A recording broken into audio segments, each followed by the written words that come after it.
शहर के एक छोटे मोटे अंत्येष्टि गृह में अजीब गतिविधियां शुरू हुईं। कर्मचारियों की रहस्यमय मौतों ने सभी को उलझन में डाल दिया। पहले तो कर्ता धर्ता ने सोचा कि यह सिर्फ एक संयोग है, परंतु जब पहली रात एक तकनीशियन की शरीर पर कोई खरोंच नहीं थी, फिर भी उसकी चीखें गूंज उठीं, तो सभी भौंचक्के रह गए। कुछ दिनों बाद एक और कर्मचारी पूजा अचानक लापता हो गई।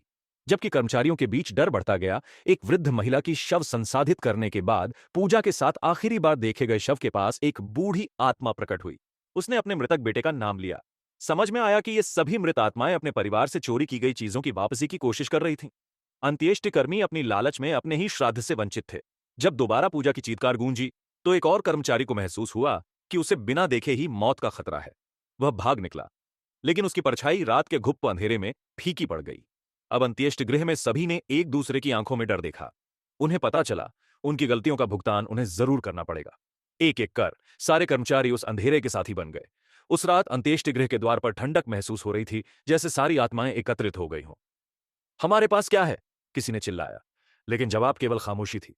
सिर्फ एक बात निश्चित थी, उन्हें अपने पूर्वजों की गलती का खामियाजा देना होगा। अगर आप हमारी कहानियों का आनंद ले रहे हैं और भी डरावनी हॉरर कहानियां सुनना चाहते हैं, तो नीचे दिए गए सब्सक्राइब बटन को दबाना ना भूलें।